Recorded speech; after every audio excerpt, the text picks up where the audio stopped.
Así que allí vamos, entonces, Pablo. con Gabriela Mansilla. Aquí estamos esta mañana lluviosa con Gabriela Mansilla, agradeciendo un montón que esté aquí con nosotros. En este tiempo que os imagino que en general la vida de ella debe tener un montón de aristas de ocupación, en este momento con la difusión de la historia de Luana enorme y preciosa a través de la peli que está rodando por allí, debe estar aún más atareada. Así que bueno, te doy los buenos días, Gabriela, el agradecimiento porque estés aquí. Nosotros, como te contaba, somos un programa que nos dedicamos a la educación y desde muchos lugares la historia de Luana nos toca a todos y creo que aquellos que estamos pensando en la educación también. Y una de las cosas que quería que nos contaras era cómo había sido para vos, para Luana, para Elías, ¿no? Porque yo pensaba que vos muchas veces nombrás ese trío que me parece tan importante, ¿no? Porque creo que ese fue como el lugar de inicio. Pensaba cómo había sido el transcurso y las distintas experiencias desde ese primer jardín hasta lo que ahora Luana está transitando como escuela. ¿Luana está ahora en segundo año? En segundo año de la escuela secundaria.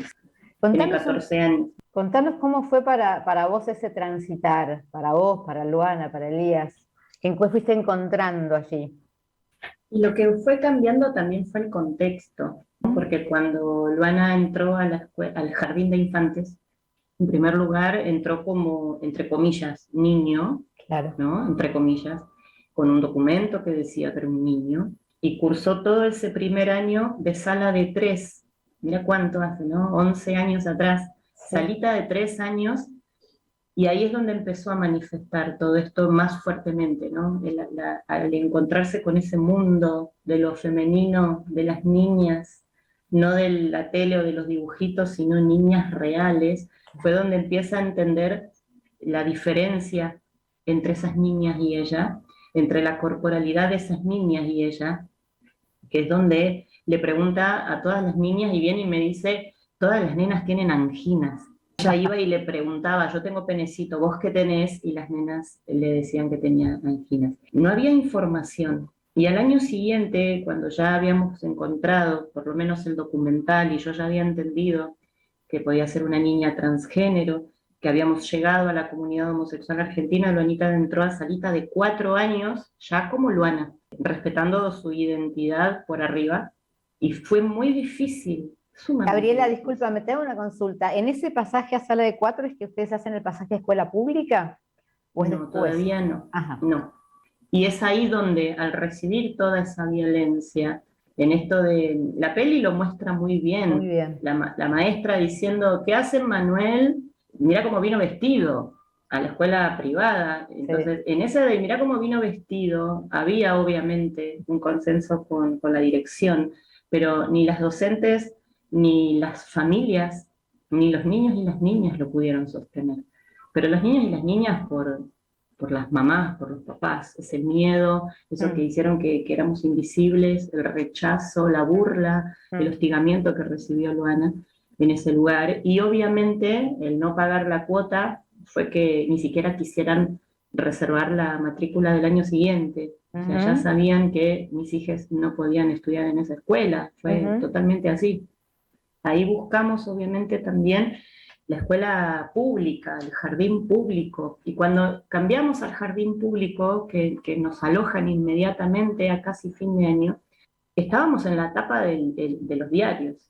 Fue el momento de explosión en los medios de comunicación, pero nadie sabía que esa niña y ese niño que entraron a último tiempo al jardín era la niña que estaba en los diarios. O sea, ese transitar esos últimos meses, esos últimos 4 meses en el jardín del Estado, se enteraron después cuando me vieron a mí recibiendo el DNI.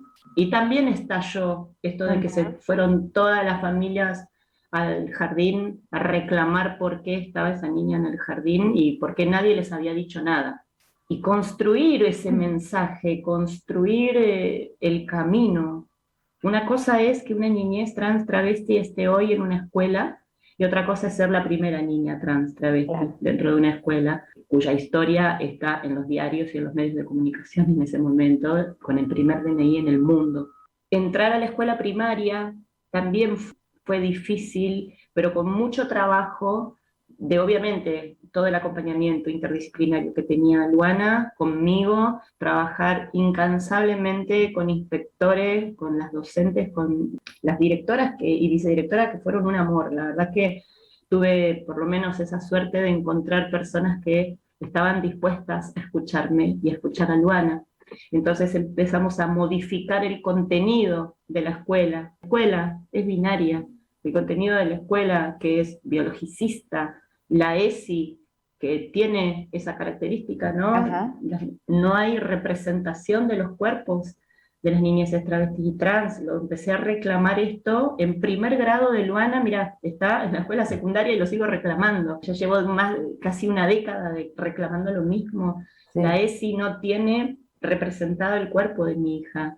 Y era niña, tenía 6 añitos nada más. Yo decía, cuando trabaje en estas láminas, cuando trabaje en este contenido, el cuerpo de Luana, para toda la clase, para el resto de los niños y las niñas, van a decir que es un varón. Claro. O sea, hay que empezar a separar. Yo empecé a crear la Asociación Civil Infancias Libres, y desde ahí empezamos a crear esas láminas que nos hacían falta, desde ahí empezamos a armar ese contenido que nos hacía falta con nuestra bibliografía autogestiva, con el segundo libro que sale después de Yo Nena, Yo Princesa, que lo edita también la Universidad Nacional de General Sarmiento, que es el libro Mariposas Libres, Sí. Derecho a vivir una infancia trans. Hermoso. En ese derecho a vivir una infancia trans es donde tenés que reconocerla como niña trans y no como otra niña más.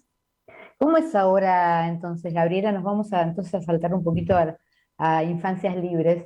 ¿Cómo es ahora el trabajo que están haciendo ustedes desde la asociación? Yo te escuchaba recién y pensaba, digo, qué intenso, en general en los cambios, me parece que atravesamos socialmente, ¿no? Las resistencias, porque más allá de lo que puede estar en carpeta, en papel, o aún en una lámina, hay algo de lo cotidiano, del decir, de lo que se va construyendo en el detalle, que es lo más duro para cambiar, la mirada. Y pensaba entonces en esto, digamos, cómo estaban trabajando ustedes, que probablemente sea parte de uno de los objetivos, vos me dirás, el cambio de mirada, o sea, poder mirar no binariamente. Hay una frase hermosa en la película. La peli, que cabe destacar que el guionista y director Federico Palazzo, yo creo que no nos podíamos haber encontrado con otra persona que contase nuestra historia de mejor manera. Hay un montón de frases preciosas y es para ver la peli 3 o 4 veces, ¿viste? Para ir desmembrando, algo que para ir reflexionando. Y hay una frase que dice el personaje de Valeria Paván, que hay que empezar a mirar de otra manera, ¿no? Dejar de mirar con nuestros ojos y empezar a mirar con los ojos de Manuel. Y es esto, cambiar la mirada, cambiar el objeto de estudio también, de pensar, ¿qué le pasa a ese niño, a esa niña? ¿Qué está haciendo? ¿Qué está diciendo? ¿Por qué tiene pene? ¿Por qué no lo tiene? Y empezar a mirarnos qué nos pasa a nosotros, a las personas adultas. ¿Qué me pasa a mí con esa niña? No qué le pasa a la niña, porque si no tengo que pensar, ¿a qué baño va a ir? ¿Qué es lo que sigue sucediendo? Porque esto que pasó con Luana no deja de existir en la realidad. Entonces imagínate que obviamente tenemos otra manera de transitar la escuela pública, pero no dejan de estar dentro de la escuela pública un montón de personas con un montón de dudas, de discriminación hacia las niñeces trans travestis. El 70% de las escuelas no sabe cómo acompañar a una niñez trans travesti, tanto públicas como privadas.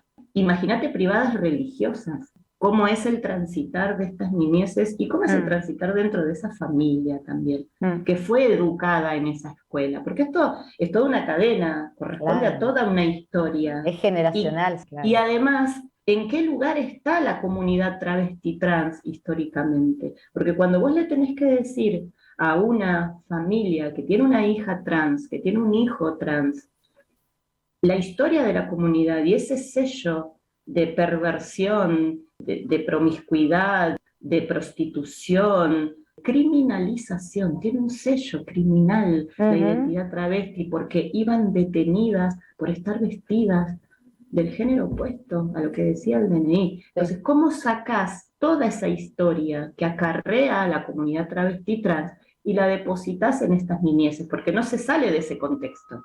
Y si hoy la comunidad travesti trans tiene una expectativa de vida de 35 a 40 años, mi hija y cualquier niñez no escapa a esa expectativa de vida tampoco. Entonces, la mirada tiene que estar puesta en la persona adulta, de ponerse a pensar, ¿qué me pasa a mí con esto? Sí, ¿Y Gabriela, en qué lugar voy a alojar, ¿no? Todo esto que claro. le está pasando a esta niña. Impresionante, Nora, la verdad, muy movilizante. Muy movilizante, ¿no, compás? Pensaba esta historia y lo importante que fue encontrar algún modo de poner esta dimensión con tantas capas, ¿no? Que contaba Gabriela, desde las capas más íntimas y familiares hasta las capas más institucionales. Eh, y ella con apoyo de la CHA, porque ella cuando busca mucho dentro de la institución salud, finalmente en algún momento, y afortunadamente para ella, para Luana, para Elías, logran llegar a la CHA y a una persona en particular, que es la que fue la analista de Luana, la terapeuta de Luana, Valeria Paván, eh, que también acompaña mucho, no solo en el proceso que estaba iniciando de transicionar, sino que además también en poder dejar ahí una escritura para poder de algún modo ponerle un borde a esta historia, ¿no? Y así es que se escribe el primer libro, Yo Nena, Yo Princesa, un libro escrito, no sé si ustedes lo leyeron, recomiendo a todos leer ese libro, escrito en primera persona, desde la visión de la mamá de Luana. Luego de eso se hace el Inca pone ese mismo texto en forma de documental y luego, después aparece Mariposas Libres, otro libro y la ficción, ¿no? Que es un poco de lo que después se va a hablar en otra parte de la entrevista, ¿no? O sea, qué salto para producir sobre eso ficción. Sí, las escucho, compas. Bueno, yo creo que es muy impactante toda la historia y que nos trae mucho para repensar, para volver a pensar, ¿no? ¿Qué pasa también con la ESI? ¿Qué pasa con la educación dentro de la educación sexual integral dentro de las escuelas? No solamente dentro de las escuelas, en el sistema de salud, como bien decías vos recién, y en líneas generales socialmente, porque ya tuvo el rechazo también de los padres y madres del jardín, ¿no? En un primer momento. Así que creo que ha marcado una trayectoria impresionante Gabriela Mancilla con todo esto que le está pasando y que me gustaría después poder escuchar la segunda parte porque también incluye otros temas, ¿no? Sí, Así que bueno, no sí, sé. Sí, yo sí. pensaba, ¿no? Que también estos 10 años que transitó Gabriela con Luana son 10 años de cambios intensos. Sí, tremendo. Ellos son esa familia y la historia es una de las protagonistas principales, ¿no? O importantísimas de este proceso de cambio. No estamos en el mismo lugar que 10 años atrás. Falta muchísimo, obviamente, ¿no es cierto? Pero sí estamos avanzando. Nelly, Ah, sí. Nelly, estás muteada. ¿Les parece, compañeras? Vamos a un tema musical y volvemos con la segunda parte de esta entrevista a Gabriela Mancilla. Ahí va. ¿Vamos? Vamos.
Pedacito de cielo por Pablo Goldstein, una hermosa versión de este tema precioso. Y si les parece, compañeros, vamos a ir a la segunda parte, ¿no, Nora? Ahí vamos, Ele, y después seguimos con los comentarios y el cierre. Fenómeno, vamos entonces con Gabriela Mancilla, yo nena, yo princesa. Qué trabajo, pero qué claro que se escucha desde tus palabras, y imagino entonces desde ciertos posicionamientos de la asociación. ¿Qué trabajos están haciendo desde la asociación para poder empezar a perforar un poco, ¿no? O sea, el binarismo ese que está sedimentado. Además del binarismo, porque muchas de nuestras niñeces, casi el 80% de las niñeces trans travestis se afirman en ese binarismo, porque no hay otras categorías. Este reclamo de Luana diciendo yo nena, pero pegado yo princesa, se está parando y se está posicionando dentro de lo que se presenta en estas categorías de lo femenino y masculino para ella. Y la mayoría se para en ese binarismo. Pero hay una cierta deconstrucción que tenemos que hacer, de que si esto sucede está bien, y si esto no sucede también está bien. O sea, que las niñeces puedan elegir, a partir de la autopercepción de su género, elegir con qué cosas de esas categorías binarias se van a presentar al mundo y qué es lo que van a elegir. No se elige la identidad, pero sí se elige cómo presentarse ante el otro, ante la otredad, ¿no? Y desde Infancias Libres nos hemos reestructurado muchas veces. Fue mutando y es algo muy dinámico, porque empezamos teniendo jornadas de acompañamiento a familias con 4 espacios. Estábamos en un espacio con adultos, en otro espacio las niñeces, en otro espacio los adolescentes y en otro espacio hermanitos y hermanitas, por no dejar por fuera a la niñez, que también, como Elías, representan un lugar muy importante y fundamental para sus hermanites. Primero, hay personas que no son agrupables, en primer lugar. Y en otro, llega un momento que no puedes agrupar a tanta gente, 120, 150 personas en una jornada. Ya llega un momento que se hace imposible. Y lo bueno es soltar y que cada persona trabaje en su territorio. Desde Infancias Libres salieron un montón de familias que, de acuerdo o no con la dinámica, porque es muy difícil agrupar de diferentes clases sociales, de diferentes pensamientos, de diferentes edades, de diferentes creencias religiosas. Llega un momento que cuando la sociedad, muchas veces transodiante, la sociedad que miró para otro lado, la sociedad binaria, religiosa, la sociedad de Doña Rosa, de repente tienen un hijo o una hija trans. Eso no se modifica en un instante, eso no se modifica solamente porque tenés un hijo o una hija trans. Hay un trabajo enorme que hay que hacer. Y quizás hubo muchas familias que se fueron del espacio porque estábamos a favor de la despenalización y legalización del aborto, por ejemplo, ¿no? Claro. Entonces, cada cual después también organizó y se hizo su propia organización en sus territorios. Y eso está buenísimo, porque mi idea también era que cada cual en su lugar tuviese esta batalla, ¿no? Porque es territorial también, ¿no, Gabriela? O sea, digo que en cada territorio se manifiesta de manera distinta. Es imposible agrupar, y hoy trabajamos un grupo de familias que quedamos, que nos solidificamos y trabajamos para la sociedad. Realizamos talleres gratuitos, realizamos talleres para las familias, separamos mamás de papás, porque ahí hay otro tema importantísimo que se nos cuela, que es el patriarcado, el machismo, con el que muchas de las mamás llegan sufriendo y padeciendo violencia de género, y las niñeces también. O sea, las niñeces no son escuchadas en un 90% por sus progenitores. O sea, el 90% son mamás, y solo un 10% de papás están acompañando. O sea, hay más que una lucha. Por eso digo, no es solamente la niñez travesti trans, esta persona adulta está atravesada por toda esta cultura, por estas normas, estos mandatos. Y cambiar eso en la persona adulta es el desafío y el objetivo también. Y hoy abrimos esto de Infancias Libres, este grupo de personas que somos, y hacemos jornadas abiertas que participan hasta madres de otros países, de Chile, de México, de Ecuador, de Uruguay. O sea, no es solamente acá un grupito que se junta, no, ya esto es para la sociedad. Nuestra bibliografía, este año sacamos nuestro 3er trabajo autogestivo, Y para un grupo de familias tener 3 libros en la calle es enorme. ¿Cómo se llama ese ¿verdad? último?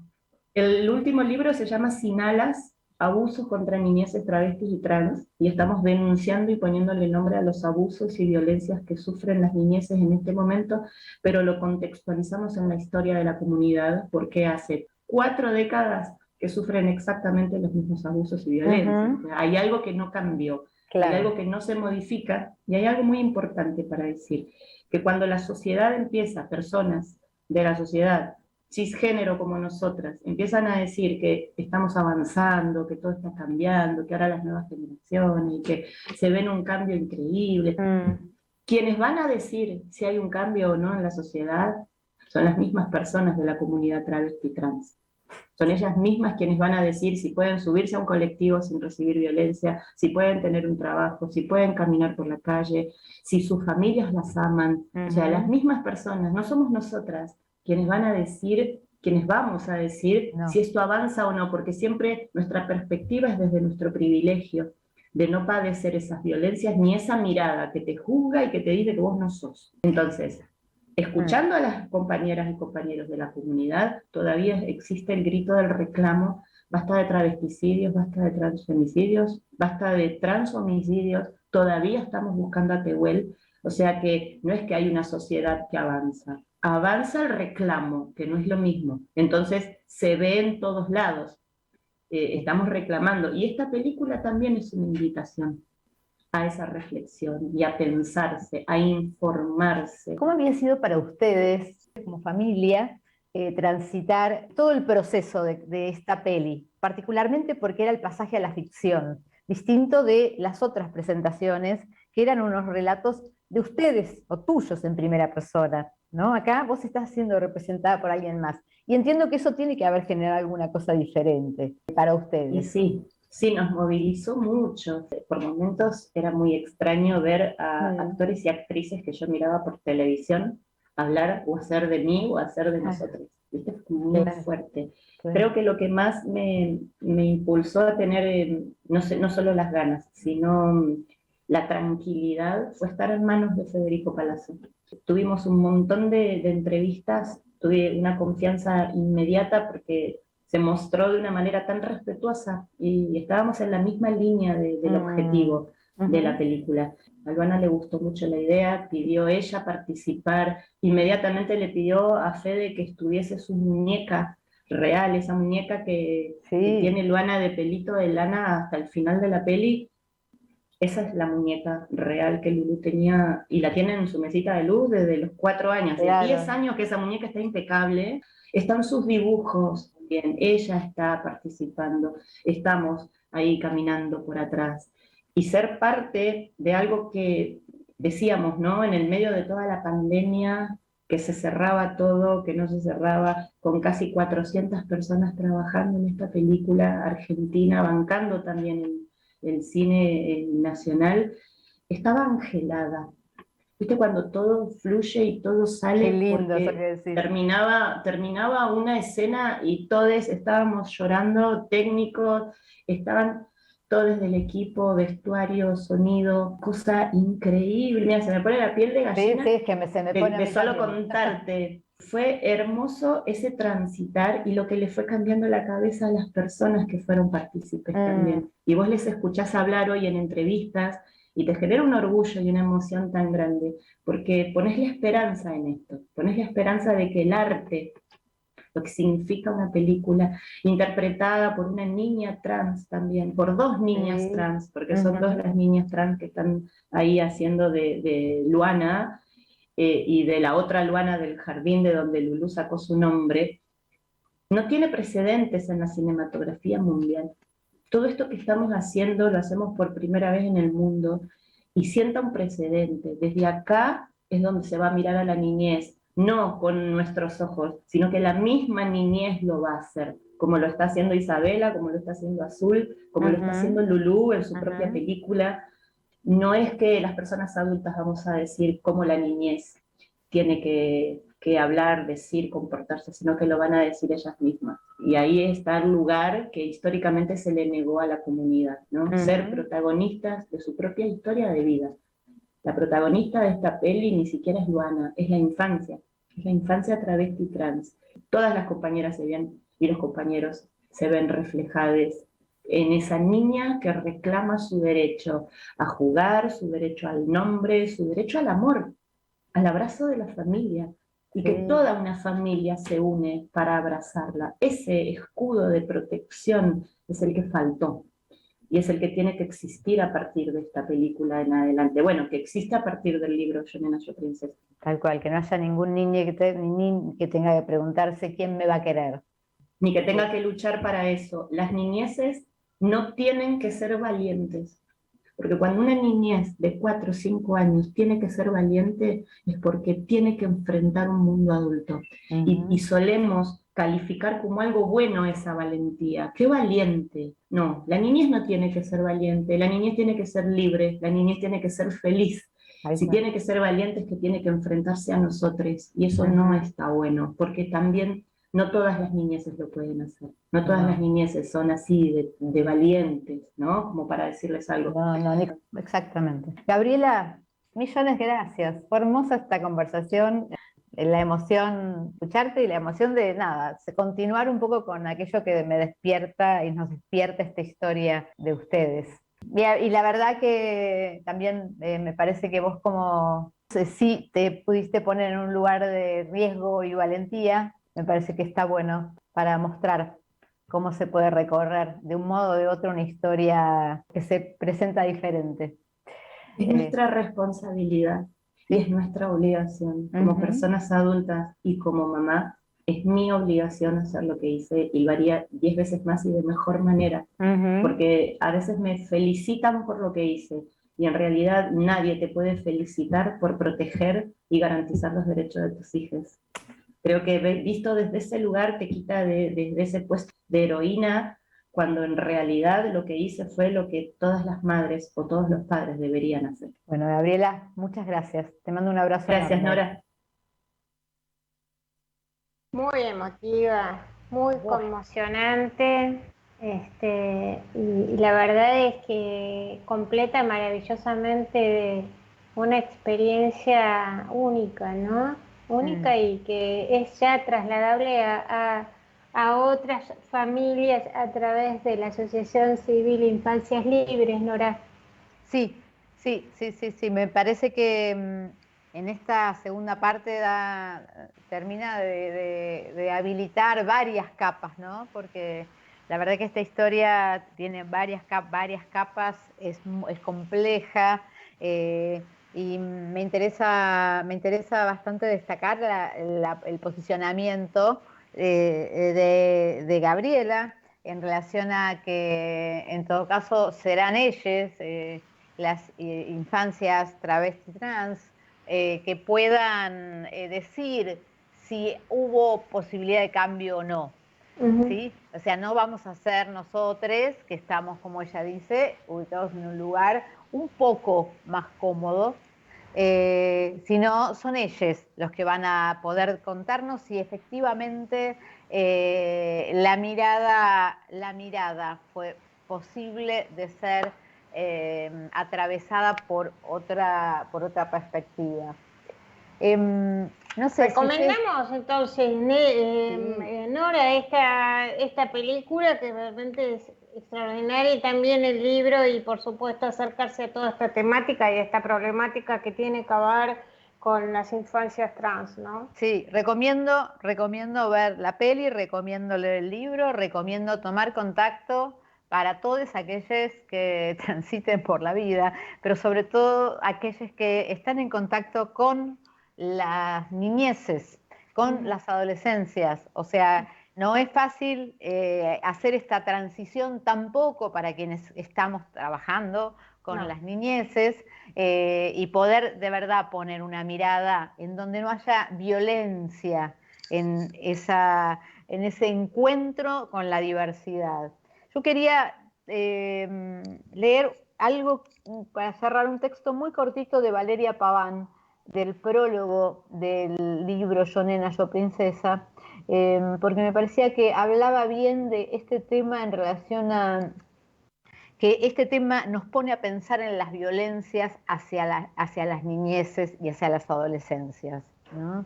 Dice Valeria Paván que este texto, Yo nena, yo princesa, es un ensayo y una reflexión profunda y extraordinaria sobre los prejuicios y los saberes instituidos, tan próximos muchas veces a la ignorancia y la ignominia con la que nos enfrentamos día a día. Una historia en la que el desafío, la perseverancia y una encantadora forma de inteligencia se enfrentan a los problemas de lo cotidiano, de los vínculos sociales y de nuestra relación con las instituciones. Me parecía que eso podía poner una buena mirada un poco más amplia, inclusive sobre cómo nos paramos frente a las niñeces.